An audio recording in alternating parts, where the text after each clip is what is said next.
చక్రాయపేట మండలంలో ఉపాధి హామీకి సంబంధించిన అధికారులు సమయపాలన పాటించడం లేదని మండలానికి చెందిన పలువురు ప్రజలు ఆరోపిస్తున్నారు. శుక్రవారం ఉదయం 11 గంటల సమయం అవుతున్నప్పటికీ విధులకు సంబంధిత సిబ్బంది హాజరు కావటం లేదని ఆరోపించారు. ప్రతిరోజు ఇదే తంతు నడుస్తోందని ప్రజలు ఆరోపిస్తున్నారు. సంబంధిత ఉన్నతాధికారులు విధులకు సక్రమంగా రాని అధికారులపై చర్యలు తీసుకోవాలని ప్రజలు కోరుతున్నారు.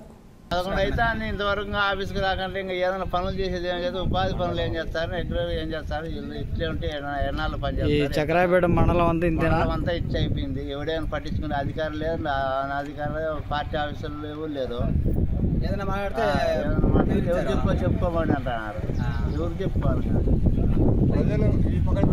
ప్రజల కోసం ఈ ఆఫీసులు తెరిచినారా, గవర్నమెంట్ ఆఫీసులు ఎవరి కోసం తెరిచినారో కొంచెం చెప్పండి క్లారిటీగా. ప్రతిరోజు టైమింగ్ లేకుండానే వస్తున్నాం. ఎప్పుడు వస్తున్నారు, ఎప్పుడు పోతాం అర్థమే కాలేదు. ప్రతిరోజు వస్తున్నాం, వెళ్ళిపోతున్నాం. వీళ్ళ కోసం వెయిట్ చేస్తున్నాం. వీళ్ళు మా కోసం పెట్టినారా, వీళ్ళ ఉద్యోగాలు ఇచ్చినారా, లే వాళ్ళ కోసం మేము జీతగలమా చెప్పండి. ఈరోజు టైం ఎంత అయింది బా? టైం 11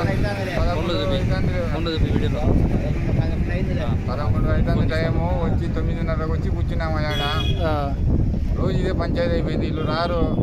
వచ్చినాకైనా పనులు అయిపోతున్నాయా త్వరగా? రేపు రామంటారు, రేపు రారు.